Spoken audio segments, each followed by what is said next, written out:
በስውር እንደ እብድ ያፈቅርሻል፣ በናፍቆትሽ እየተሰቃየ ነው። እነዚህ 4 ነገሮች ዋና ምልክቶች ናቸው። ለዚህ ቻናል አዲስ የሆናችሁ ሰዓቱ አሁን ነውና ሰብስክራይብ አድርጉ፣ ቪዲዮንም ላይክ በማድረግ ጀምሩ።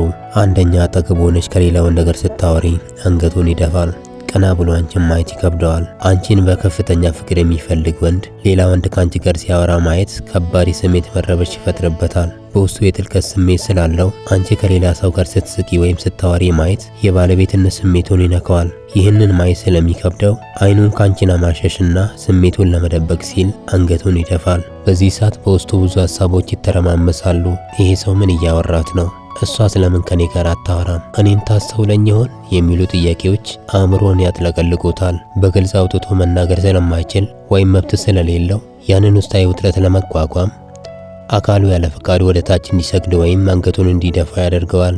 አንቺ ሌላ ወንድ ስታወሪ ማየቱ ይህ ሰው ከኔ በምን ተሽሎ ነው ወይስ እኔ ለሷ በቂ አይደለሁም የሚል የጥርጣሬና የራስን ዋጋ የመገምገም ስሜት ይፈጠርበታል። ይህ ደግሞ በራስ መተማመኑን በጊዜያዊነት ስለሚፈታተነው ቀና ብሎ አይንሽን ማየት ይከብደዋል። የጥፋተኝነት ወይም የሽንፈት ስሜት ይሰማዋል። በፍቅርሽ እየተሰቃየ ያለ ሰው ቅናቱን ወይም ቁጣውን በግልጽ ማሳየት አይፈልግም። ምናልባትም ላለማሳየት ይጥራል። ፊቱ ላይ የሚነበበውን የቅናት አገላለጽ ወይም የደረሰበትን የስሜት መጎዳት በአንቺ ፊት ላለማጋለጥ አንገቱን ወደ መሬት ያቀረቅራል። ይህ ደግሞ ሆን ተብሎ የሚደረግ ሳይሆን ስሜቱን ለመቆጣጠር ከአእምሮ የሚመነጭ የመከላከያ ምላሽ ነው። በዚያ ሰዓት አእምሮ ከሚሰጠው ከፍተኛ የስሜት ጭንቀት ትንሽ ለማረፍ ይሞክራል። አይኑ ካንቺ ጋር እንዳይገጥምና ሁኔታውን ላለማየት መሞከሩ ለአጭር ጊዜም ቢሆን ከጭንቀቱ ለመሸሽ የሚጠቀምበት ስልት ነው። ይህ ምልክት ወንዱ ባንቺ ጉዳይ ተስፋ እንደቆረጠ ወይም ግድ እንደማይሰጠው ፈጽሞ አያሳይም። ከዚህ ይልቅ ላንቺ ያለው ስሜት እጅግ ጠንካራ ከመሆኑ የተነሳ የሚሰማውን የቅናትና የልብ ስብራት መሸከም አቅቶት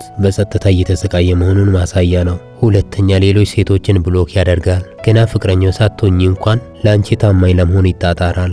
ሌሎች ሴቶችን በፍጹም አያወራም። ልቡን ሙሉ በሙሉ ላንቺ ያዘጋጃል። ምክንያቱም አንድ ቀን እሺ ትለኛለች፣ እሷም ታፈቅረኛለች። ያኔ በሁለታችን መሃል ጣልቃ የሚገባ ሰው አያስፈልግም፣ ለሷ ብቻ መሆኔን ልታውቅ ይገባል በሚል ሐሳብ ሌሎች ሴቶችን ችላ ማለት ይጀምራል። አንድ ወንድ ገና ፍቅረኛው ሳትሆኚ ምንም ሳይፈጠርና ምንም አይነት ቃል ኪዳን ሳይኖር እንኳን ቀደም ብሎ ሌሎች ሴቶችን በራሱ ፍላጎት ማግለሉ፣ ከማንኛውም ሴት ጋር ማውራት ማቆሙና ሙሉ ታማኝነቱን ማሳየቱ በሳይኮሎጂና በሰው ልጆች የፍቅር ስነልቦና ውስጥ እጅግ ጥልቅ የሆኑ አእምሮአዊና ስሜታዊ ምልክቶች ያሉት ድርጊት ነው። ብዙውን ጊዜ ሰዎች ታማኝ የሚሆኑት ግንኙነት ውስጥ ከገቡ ወይም በይፋ ከተያዙ በኋላ ነው። ነገር ግን ይህ ወንድ ገና ግንኙነቱ ሳይጀምር ራሱን መቆጣጠር አእምሮአዊ ሞኖጋሚ ወይም ሜንታል ሞኖጋሚ ውስጥ መግባቱን ያሳያል። በአእምሮ አንቺን እንደ ቀጣይ የህይወት አጋሩ ስለመረጠ ለሌሎች ሴቶች የሚኖረው የትኩረት መስኮት ሙሉ በሙሉ ይዘጋል። የሴቶች ጉዳይ ደግሞ ከዚህ በተቃራኒው ነው። ከአንድ ሰው ጋር ፍቅር ውስጥ ቢሆኑም እንኳን በዚያ ሰው ፍቅር እርግጠኛ እስኪሆኑ ድረስ ከሌሎች ወንዶች ጋር የሚያወሩትን ወሬ በፍጹም አያቆሙም። ወንድ ልጅ ግን እንደዚህ አይደለም። ገና የሱ ሳትሆኝም እንኳን እሱ በአእምሮና በልቦ የሱ አድርጎ ስለወሰደሽ ለሌሎች ሴቶች ቦታ መስጠት እንደ ክህደት ይሰማዋል።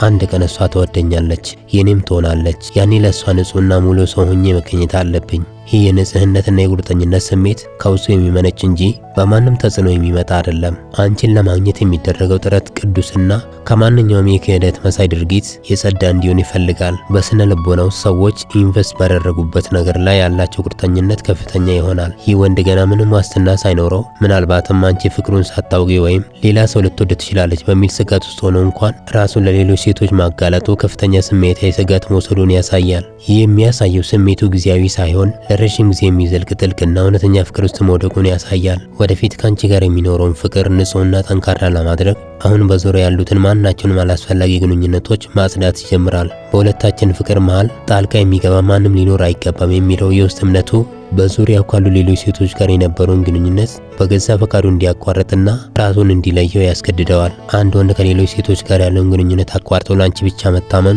ላንቺ ያለው የከበረ ግምት የሚያሳይ ትልቁ ማሳያ ነው። አንቺን ከማንኛውም ተራ ሴት በላይ ከፍ አድርጎ ስለሚያይ አይኑም ሆነ ልቡ ሌላ ማንም ላይ እንዲያርፍ አይፈልግም። ይህ ድርጊት በቃላት ሊገለጽ የማይችል ጥልቅ አክብሮትና ፍቅር በውስጡ እንዳለ በግልጽ ያረጋግጣል። ይህ ወንድ ገና ፍቅረኛሽ ሳይሆን ሌሎች ሴቶችን ማገዱና ራሱን ላንቺ ብቻ መገደቡ ስሜቱ ምን ያህል ቅን፣ ጽኑና ጥልቅ እንደሆነ ያሳያል። ልቡን ሙሉ በሙሉ ላንቺ አዘጋጅቶ የሚመጣውን ቀንና የአንቺን የፍቅር ጊዜ በናፍቆት በመጠባበቅ ላይ ያለ ሰው መሆኑን የሚያሳይ የማይተካ የስነ ልቦና ማሳያ ነው። ሶስተኛ፣ ወንድነቱን ጀግንነት ጀግንነቱንና የተሻለ ወንድ መሆኑን ላንቺ ለማሳየት ሁሌም ይጥራል። አንድ ወንድ አንቺ በስራው፣ በብቃቱ፣ በጀግንነቱና ምን ያህል የተሻለ አጋር ሊሆን እንደሚችል ለማሳየት ሁልጊዜ መጣጣሩ በስነ ልቦናና በዝግመተ ለውጥ ማህበራዊ ጥናት ውስጥ በጣም ትልቅ ትርጉም አለው። ይህ ባህሪ ተራ አጋጣሚ አይደለም፣ ከተፈጥሮ ጋር በቀጥታ የተያያዘ ነው። በዝግመተ ለውጥ ስነ ልቦና ጥናት መሰረት ወንዶች በተፈጥሯቸው ለአንዲት ሴት አስተማማኝና ጠንካራ ሆኖ የመታየት ፍላጎት አላቸው። አንድ ወንድ ጥልቅ ፍቅር ሲገባ ወይም ልዩ ቦታ ሲሰጥሽ በአእምሮ እኔ ለሷ ደህንነትና መረጋጋት ዋስትና መሆን እችላለሁ የሚለውን ስሜት ማሳየት ይፈልጋል። ጀግንነቱን፣ አርቆ ሀሳቢነቱንና ችግር ፈቺነቱን የሚያሳይበት ዋናው ምክንያት አንቺ በአጠገቡ ስትሆኚ ደህንነት እንዲሰማሽና በሱ ላይ እንድትተማመኝ ለማድረግ ነው። በዘመናዊ ግንኙነት ስነ ልቦና ውስጥ ይህ ወንድ ማለት ወንዶች ከሚወዷቸው ሴቶች ፊት ራሳቸውን ጀግና፣ ጠቃሚና አሸናፊ አድርጎ የማሳየት ኃይለኛ ውስጣዊ ግፊት አላቸው። ችግር ሲገጥምሽ እሱ ቀድሞ ለመድረስ መሞከሩ፣ ከባድ ነገሮችሽን እሱ ሊያቀልልሽ መፍቀዱ ወይም ስለ ስኬቶቹና አቅሙ ማውራቱ ዓላማው እኔ ላንቺ ተስማሚና ጠንካራ ወንድ ነኝ የሚለውን እውነታ ማሳየት ነው። ፍቅሩን በቃላት ሳይሆን በተግባራዊ ብቃቱ ለመግለጽ ይመርጣል። አንቺን በከፍተኛ ደረጃ ለቁም ነገር የሚፈልግ ወንድ በአንቺ አይን ውስጥ ያለው ቦታ እጅግ ከፍተኛ ግምት አለው። ስለዚህ ችሎታውን፣ ብልህነቱን ወይም ድፍረቱን በተደጋጋሚ እንድታይ የሚያደርገው የአንቺን አድናቆት ለማግኘት ነው። አንቺ በስራው ወይም በጀግንነቱ ስታደንቂው ወይም ዋጋ ስትሰጪው የውስጥ መታመኑ ይጨምራል። አንድ ወንድ ከሌሎች ወንዶች ለአንቺ የተሻለ ሆኖ ለመታየት መጣጣሩ በዙሪያሽ ያሉ ሌሎች ወንዶችን በአእምሮ የመወዳደር ባህሪ አለው። ከሌሎች የተለየውና የተሻልኩ መሆኔን ማወቅ አለብሽ የሚል ስሜት በውስጡ አለ። ፍቅሩን ሊያጣው ወይም ሌላ ሰው ቀድሞ ቦታውን ሊወስድ ይችላል የሚል ስጋት ውስጡ ስላለ ሁል ጊዜ በሁሉም ረገድ ራሱን ከፍ አድርጎ ያሳያል። አራተኛ፣ ለአንቺ ትላልቅ ውለታዎችን ለማዋል ብሎ ወንጀል እንኳን ቢሆን ያደርጋል። ትላልቅ ነገሮችን ይደፍራል።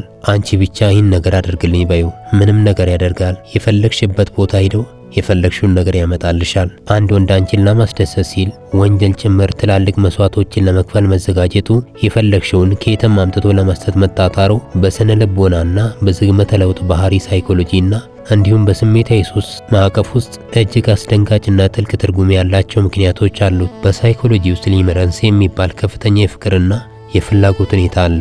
በዚህ ደረጃ ላይ ያለ ሰው አእምሮ ሙሉ በሙሉ በአንዲት ሴት ተጠልፏል። የእሷ ደስታ፣ የእሱ ህልውና፣ የእሷ ማዘን ደግሞ የእሱ መጥፋት ይሆናል። በዚህ የከረረ ስሜት ጥልቀት ውስጥ ሲገባ ህጎችን፣ ገደቦችን ወይም መዘዞችን የማሰብ አቅሙ ይዘጋል። ላንቺ ያለው ፍቅር ከማንኛውም ሌላ ህግ ወይም ስርዓት በላይ ዋጋ አለው። ወንዶች በተፈጥሯቸው በተለይም ጥልቅ ስሜት ሲኖራቸው አንዲት ሴት ስትቸገር ወይም የሆነ ነገር ስትፈልግ እኔ ብቻ ነኝ ይህንን ማድረግ የምችለው የሚል ስሜት መጎናጸፍ ይፈልጋሉ።